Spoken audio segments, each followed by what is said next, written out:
Salam kerahiman. Hari ini 4 Desember kita akan baca dari diary nomor 161. Kita mulai ya. Dalam nama Bapa dan Putra dan Roh Kudus. Amin. Oh Maria, perawan yang tak bernoda, kristal murni bagi hatiku. Engkaulah kekuatanku, oh sauh yang kokoh. Engkaulah perisai dan perlindungan bagi hati yang lemah. Oh Maria, engkau murni, kemurnianmu tiada taranya. Engkau sekaligus perawan dan bunda. Engkau indah laksana surya, tanpa cacat, dan jiwamu tiada bandingnya. Keindahanmu mempesona mata Tritunggal yang esa, sehingga ia turun dari surga dan meninggalkan tahta kekalnya dan mengambil tubuh serta darah dari hatimu dan selama 9 bulan tersembunyi dalam hati seorang perawan. Oh Bunda, perawan, tak seorang pun memahami bahwa Allah yang tak terhingga telah menjadi manusia. Hanya karena kasih dan kerahimannya yang tak terselami. Melalui engkau, Bunda, kami diberi rahmat hidup bersama Dia untuk selamanya. Oh Maria, perawan Bunda dan pintu gerbang surgawi, melalui engkau datang keselamatan kepada kami. Segala rahmat memancar bagi kami melalui tanganmu. Hanya dengan setia meneladani engkau, aku akan dikuduskan. Oh Bunda, oh perawan, yang terindah di antara semua bakung, hatimu adalah kediaman pertama Yesus di bumi.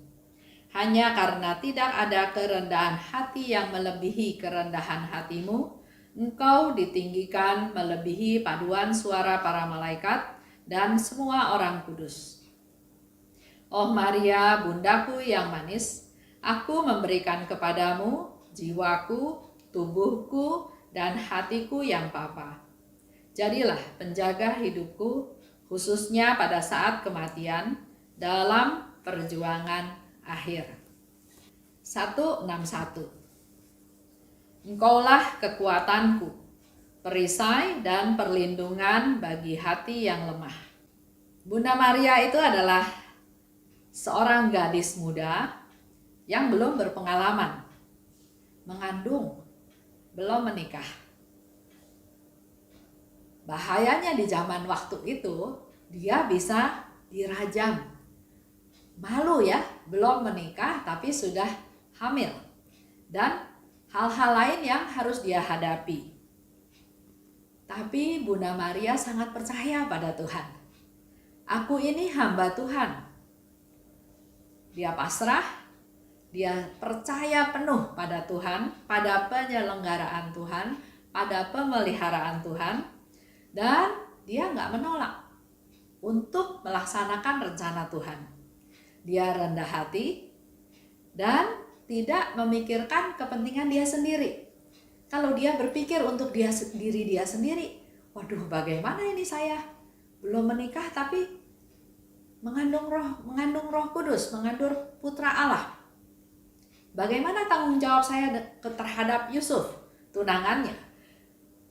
Apa yang akan terjadi kalau nanti orang-orang tahu dan saya dirajam? Dan seterusnya. Dia tidak berpikir saya, tapi dia menyerahkan semuanya pada Tuhan. Dia katakan, aku ini hamba Tuhan. Terjadilah padaku menurut perkataanmu. Dikatakan lebih lanjut oleh Suster Faustina, engkau murni, tanpa cacat.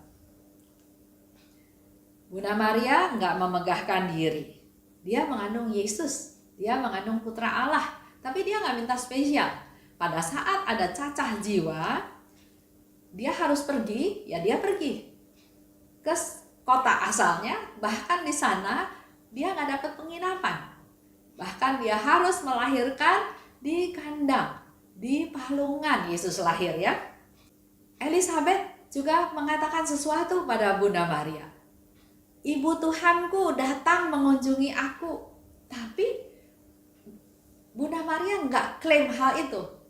Dia tetap dengan kerendahan hatinya, dia tetap dengan kesederhanaannya, dia tetap dengan kesunyiannya. Dia nggak pamer, dia nggak teriak-teriak, dia nggak minta spesial.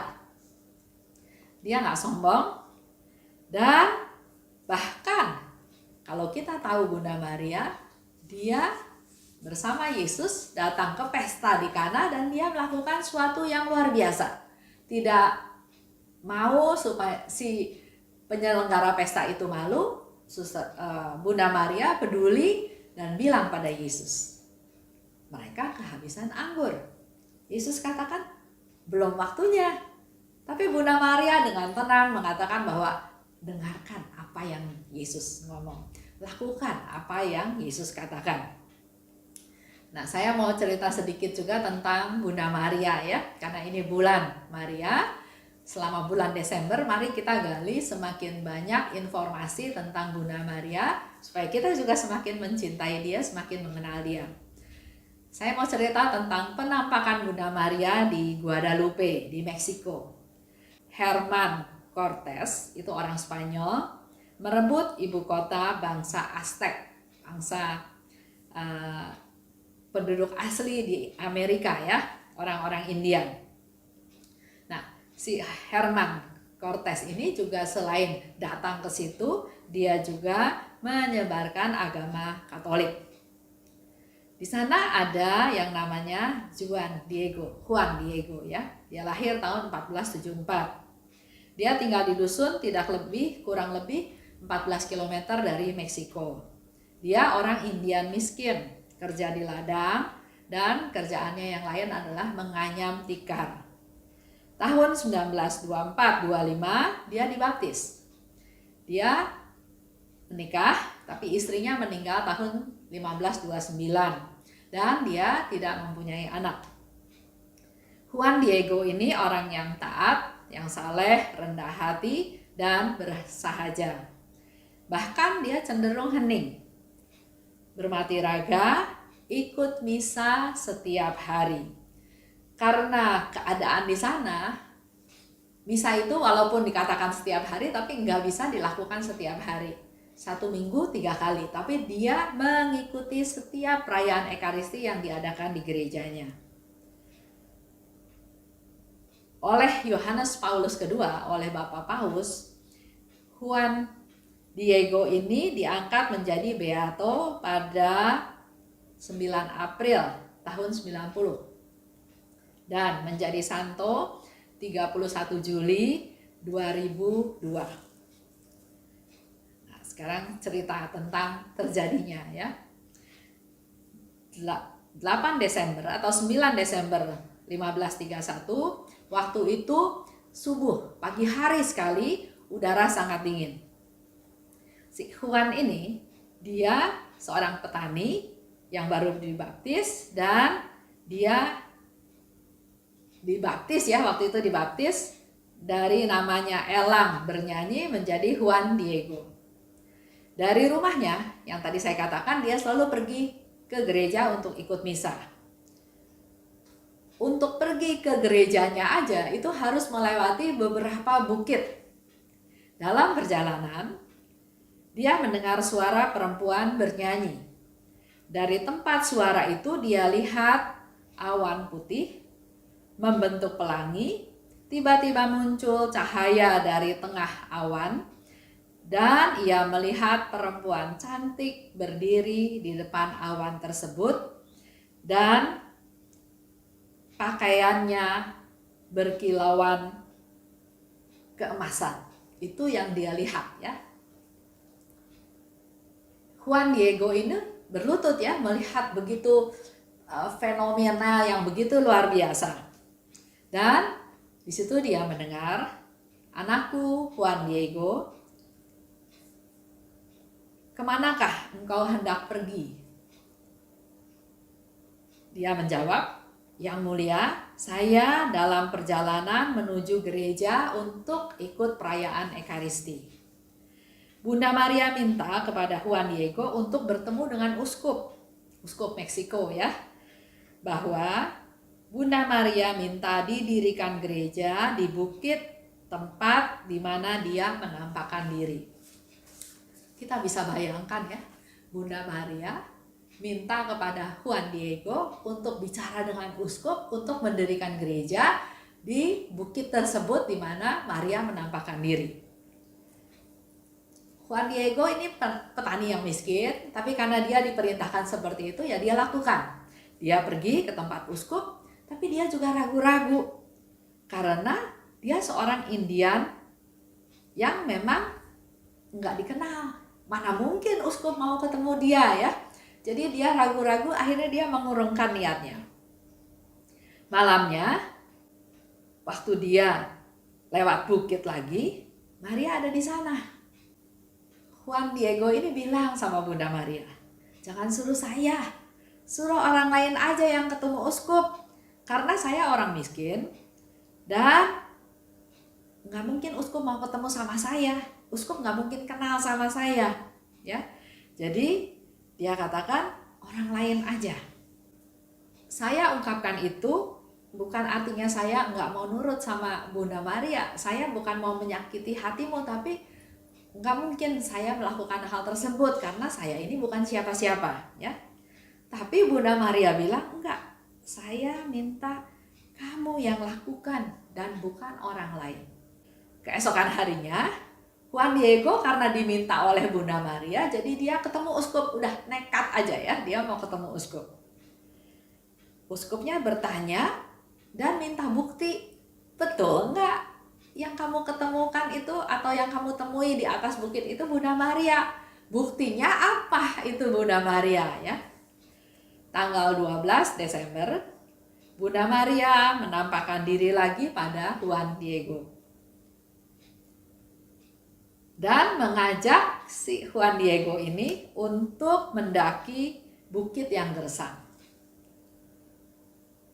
Di daerah Meksiko itu, di bukit-bukit, di gurun yang gersang itu, tanaman yang ada itu cuma pohon kaktus dan belukar, ya. Tapi waktu tiba di sana, ternyata bukit itu penuh dengan bunga. Dengan bunga mawar yang harum. Bunda Maria mengambil beberapa bunga mawar tersebut dan merangkainya dalam lipatan filma. Ya, jadi orang Meksiko itu karena udaranya dingin, maka mereka kemana-mana selalu bawa jubah ya. Kalau kita lihat orang-orang Indian zaman dulu, atau kalau kita sering lihat dulu zaman dulu film cowboy ya, selalu ada jubah. Nah, Bunda Maria memberikan rangkaian bunga mawar itu kepada Juan Diego dan masuk ke dalam lipatan filma tersebut. Juan Diego sampai lagi ke tempat uskup. Di sana dia tunggu lama. Penjaga mau melihat apa bukti yang dibawa oleh Juan Diego tersebut. Juan Diego nggak mau kasih lihat ya. Tapi karena penjaga itu memaksa, jadi dia memaksa membuka filma tersebut dan ternyata bunga mawarnya udah nggak ada. Karena bunga mawarnya itu sudah menempel di dalam filma yang dipakai oleh Juan Diego.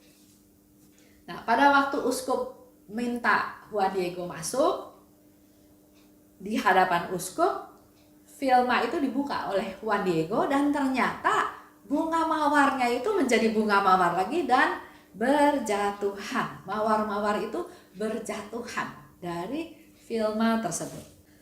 Filma itu mantel ya, yang tadi saya katakan mantel yang dibuat dari serat kaktus. Jadi untuk orang-orang miskin di daerah sana, suku Indian ini membuat jubah yang disebut filma dari serat kaktus. Itu biasanya yang pakai orang-orang miskin. Dan ternyata di filma tersebut tergambar, ada gambar Bunda Allah dalam pakaian Indian. Tangannya terkatup sedang berdoa. Rambutnya hitam tergerai sampai ke bahu. Wajahnya bulat oval. Matanya setengah tertutup. Itu yang ada di filma, di dalam gambaran yang ada dalam filma tersebut. Uskup Juan de Zumárraga melihat mujizat tersebut, dia jatuh berlutut. Dia menangis, dia mohon ampun karena kurang percaya. Vilma Juan dibawa ke kapel, diletakkan di depan sakramen Maha Kudus. Itu kejadian setelahnya ya. Dan setelah diadakan penyelidikan, ternyata gambaran Bunda Maria dan Mawar yang ada di Vilma tersebut tetap seperti asli. Nggak pudar, nggak rusak. Padahal kalau Vilma dari orang Indian miskin yang dibikin dari serat kaktus, biasanya nggak tahan lama. Dalam beberapa tahun pasti sudah rusak dan sudah hancur ya. Dari serat kaktus dibuatnya. Tapi ternyata ini setelah 4 tahun seperti masih baru. Sekarang Vilma itu ada di Basilika Santa Perawan Maria di Guadalupe, Meksiko. Seperti yang tadi saya katakan, pada tanggal 12 Oktober 1945, Bapak Paus Pius ke-12 mengangkat Bunda Maria sebagai Ratu semua orang Amerika. Selanjutnya, dikatakan di sana, Bapak Paus Yohanes Paulus II juga mengangkat Juan Diego ini menjadi Beato dan juga menjadi Santo, bukan karena suatu mujizat yang dibuat oleh Juan ya, tapi dia melihat, Bapak Paus melihat imannya Juan Diego ini sangat sederhana dan menjadi teladan kerendahan hati bagi kita semua. Karena setelah kejadian itu, tugas Juan Diego adalah mewartakan berita penampakan Bunda Maria ini kepada bangsanya. Dia meninggal 30 Mei tahun 1548 pada waktu dia berumur 74 tahun. Kita lanjut ya. Di diary 40, di diary tadi dikatakan lagi lebih lanjut, diary 161. Keindahanmu mempesona, mengambil tubuh dan darah dari hatimu. Yesus dikandung oleh Bunda Maria selama 9 bulan. Yesus lahir, Yesus dipelihara oleh Bunda Maria, Yesus disusui oleh Bunda Maria, Yesus dididik oleh Bunda Maria. Bunda yang diberikan oleh Allah kepada kita semua untuk menjadi Bunda Yesus. Pasti seorang ibu yang luar biasa, bukan ibu yang sembarangan, bukan wanita yang asal-asalan. Dikatakan lagi, melalui engkau Bunda, kami diberi rahmat hidup bersama Dia untuk selamanya. Engkau juga pintu gerbang surgawi, karena melalui engkau datang keselamatan kepada kami. Rahmat memancar dari tanganmu. Kita ingat ya, banyak hal, walaupun tidak terlalu banyak cerita di dalam Alkitab, tapi beberapa cerita tentang Bunda Maria kita diingatkan kembali mengenai pernikahan di Kana. Kepedulian Bunda Maria kepada mereka yang kehabisan anggur. Cerita juga Maria dengan Simeon. Kita sudah banyak juga mendengar cerita penampakan Bunda Maria di Lourdes, penampakan Bunda Maria di Fatima, juga penampakan Bunda Maria di Guadalupe. Jadi sampai sekarang pun Bunda Maria tetap berkarya untuk keselamatan kita semua. Dia selalu mengatakan, bertobatlah, karena kita ini manusia-manusia berdosa. Bunda Maria peduli, Bunda Maria adalah ibu kita semua, maka pasti dia sangat peduli, sangat memperhatikan kita-kita, khususnya anak-anak yang sedang menderita. Oleh sebab itu, mari jalin relasi dengan Bunda Maria semakin dekat lagi, semakin intim lagi, semakin sering bercakap-cakap dengan Bunda Maria. Engkau rendah hati. Kita juga ingat beberapa yang dikatakan oleh Bunda Maria sebagai bukti kerendahan hati. Aku ini hamba Tuhan. Dia nggak komplain, dia nggak minta kekuatan, dia nggak minta spesial atau minta syarat-syarat tertentu, tapi aku ini hamba Tuhan, terjadilah padaku menurut perkataanmu. Dia memuji Tuhan dalam Magnificat ya, kita bisa ingat. Dia simpan, dia diam, dia simpan semuanya dalam hatinya. Contohnya pada waktu Yesus ada di bait Allah, Bunda Maria dan Yusuf pulang. Loh, mana Yesus ya?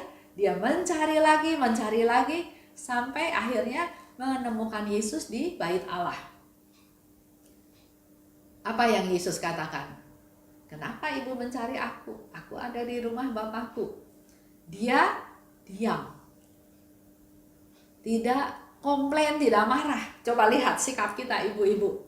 Kalau anaknya salah, anaknya nakal, mungkin kita tegur, kita marahin, bahkan kita hukum. Tapi Bunda Maria menyimpan semuanya dalam hatinya. Begitu pula waktu dia mencari Yesus. Dikatakan oleh umat di sana, Yesus, ibumu mencari engkau. Yesus bilang, siapa ibuku? Siapa saudaraku? Ibuku, saudaraku adalah yang melaksanakan firman Tuhan. Bunda Maria juga diam. Bunda Maria juga menyimpan semuanya dalam hatinya. Lanjut ya. Dikatakan, jadilah penjaga hidupku. Khususnya pada saat kematian dalam perjuangan akhir. Itu yang diminta oleh Suster Faustina kepada Bunda Maria. Jadilah pelindungku, jadilah penjagaku, melindungi aku khususnya pada saat kematian. Kalau kita ingat doa Salam Maria ya, kita akan sebutkan nanti dalam doa Salam Maria, permintaan doa kita kepada Bunda Maria. Itu sharing hari ini. Kita berdoa Salam Maria 3 kali. Dalam nama Bapa dan Putra dan Roh Kudus. Amin. Salam Maria, penuh rahmat, Tuhan sertamu, terpujilah engkau di antara wanita dan terpujilah buah tubuhmu Yesus. Santa Maria, Bunda Allah, doakanlah kami yang berdosa ini sekarang dan waktu kami mati. Salam Maria, penuh rahmat, Tuhan sertamu, terpujilah engkau di antara wanita dan terpujilah buah tubuhmu Yesus. Santa Maria, Bunda Allah, doakanlah kami yang berdosa ini sekarang dan waktu kami mati. Salam Maria, penuh rahmat, Tuhan sertamu, terpujilah engkau di antara wanita dan terpujilah buah tubuhmu Yesus. Santa Maria, Bunda Allah, doakanlah kami yang berdosa ini sekarang dan waktu kami mati. Amin. Dalam nama Bapa dan Putra dan Roh Kudus. Amin. Salam kerahiman.